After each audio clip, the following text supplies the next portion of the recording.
جو ہوتے تھے ان کے اپنے اپنے مزاج ہوتے تھے. اس بادشاہ نے 4 5 6 کتے رکھے ہوئے تھے اور کتے بڑے بڑے کتے تھے اور بڑے وہ خون خار کتے تھے, چیر پھاڑ کھا جاتے تھے, شیر جتنے ان کے قد تھے. بادشاہ تھوڑا سا کسی آدمی سے ناراض ہوتا نا تو ایک بہت بڑے پنجرے کے اندر ایک بہت بڑا سلاخوں کا گھر اس نے بنایا ہوا تھا, اس میں کتے ہوتے تھے اور کتے کو جب باندھ کے رکھا جاتا ہے تو زیادہ زہریلا ہو جاتا ہے, وہ زیادہ اس کے اندر کرواہٹ آتی ہے, زیادہ کاٹتا ہے. اس نے قید کیے ہوئے تھے, کتے تو بڑے زہریلے تھے. جس آدمی سے بادشاہ تھوڑا سا ناراض ہوتا نا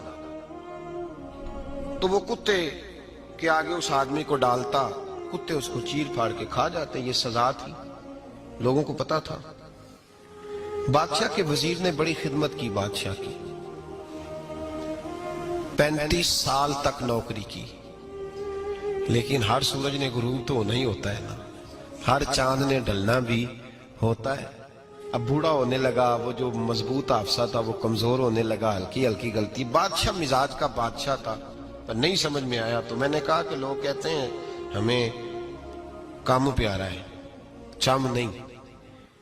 تو رشتہ وفا کا تھا ہی نہیں. وزیر سمجھنے لگا کہ اب نہ میں بھی غلطیاں کرنے لگا ہوں تو ایسا نہ ہو کسی دن میں بھی ان کتوں کا شکار ہو جاؤں. اس نے بادشاہ سے کہا کہ بادشاہ مجھے آہستہ آہستہ معذرت کرنے لگا, قدم ہٹانے لگا کہ مجھے چھٹی دے دی جائے, میں بوڑھا ہو گیا ہوں. لیکن اس نے کہا نہیں نہیں, جب تک میری طبیعت نہیں مانتی تم نہیں جا سکتے. مطلق العنان لوگ تھے. وزیر خاموش ہو گیا, پریشان رہنے لگا, غلطی ہو گئی ہے تو پھینک دے گا. ایک تجویز اس کے ذہن میں آئی. وہ جو پنجرے, کتوں کے پنجرے پر محافظ بیٹھا تھا نا, جو ان کو کھانا ڈالتا تھا, روٹی ڈالتا تھا, گوشت دیتا تھا, اس کو ایک دن کہنے لگا یار تیری ڈیوٹی ہے سارا دن کتوں کو کھانا دینے کی, گوشت دینے کی, تو 2 4 دن ڈیوٹی مجھے نہیں دیتا؟ کہ تو لے لے, میں تو پہلے پریشان ہوں, سارا دن ان کی دیکھ بھال کرتا ہوں. اس نے کچھ تھوڑا سا گوشت لیا, پنجرے کے باہر کھڑے ہو کے کتوں کو ڈالا. اگلے دن تھوڑی روٹیاں لے آیا, کتوں کو ڈالی. 2 4 دن, ہفتہ, مہینہ, سال بھر, جتنا اس کو موقع ملا وہ دن بھر خدمت کرتا. بس وقت ایک دن آ گیا, بادشاہ کو کوئی بات اچھی نہ لگی.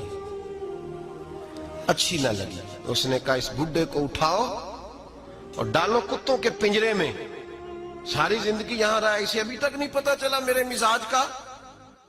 جب اٹھا کے پنجرے میں ڈالا نا تو بجائے اس کے کہ کتے اسے کاٹ کھاتے, وہ اس کے پیر چومنے لگے. وہ پیر چومنے لگے, ہاتھ چومنے لگے, چاٹنے لگے.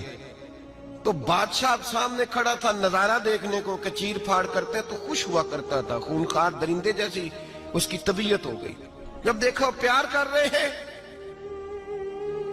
تو بادشاہ وزیر سے کہنے لگا یہ کیا ہے؟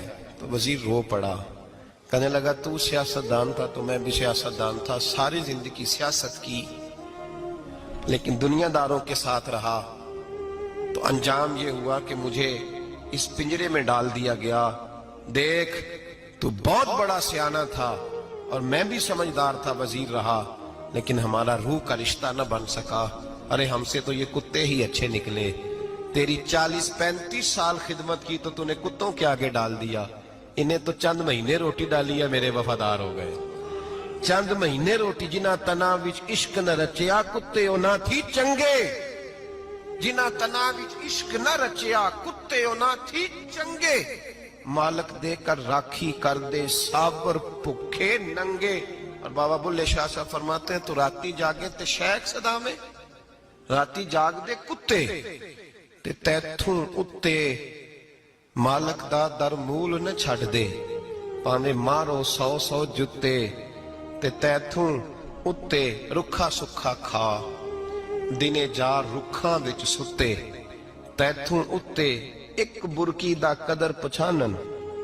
پاویں مالک ہون ستے, ایک برکی دا اوپر کھڑے ہو کے کام نہیں کرانا پڑتا کہ میں کھڑا رہوں گا تو کام صحیح ہوگا, جاؤں گا تو نہ. ایک برکی دا قدر پچھانن پاویں مالک ہون ستے. پھر اپنے آپ کو مخاطب کیا, کہنے لگے اٹھ بلیا, چل یار منا لے نہیں تے بازی لے گئے. حدیث ہے مسلم میں, طبرانی میں, حضور نے فرمایا آؤ میں تمہیں پچھلے زمانے کے ایک ایماندار نوخیز ولی اللہ کی بات سناؤں. پچھلے زمانے حضور نے فرمایا پچھلے زمانے میں ایک بادشاہ جادو کے زور پہ حکومت کرتا تھا. جب وہ ایک جادوگر اس نے رکھا ہوا تھا تو جادوگر اس کو جادو بتاتا, وہ جادو کے زور پر حکومت کرتا. جادوگر بوڑھا ہو گیا تو کہنے لگا بادشاہ کوئی نوجوان میرے پاس بھیج دے, اب میں بوڑھا ہو گیا ہوں, میرا پتہ کوئی نہیں کب مر جاؤں. ایک نوجوان کی ڈیوٹی لگائی, بڑا زیرک سمجھدار, اپنے رعایا میں سے چن کے جو ذہین فطرت مزاج بچہ تھا وہ اس نے لگایا.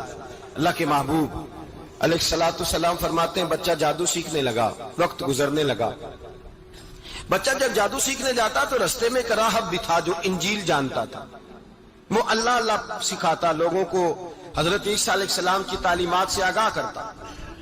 اس نے دیکھا کہ یہاں بھی لوگ اکٹھے ہیں تو وہ بچہ اس راہب کے پاس بھی اٹھنے بیٹھنے لگا. اب جب اس کے ساتھ اس کی گفتگو بڑھنے لگی تو اس کو باتوں میں لذت آنے لگی. اس نے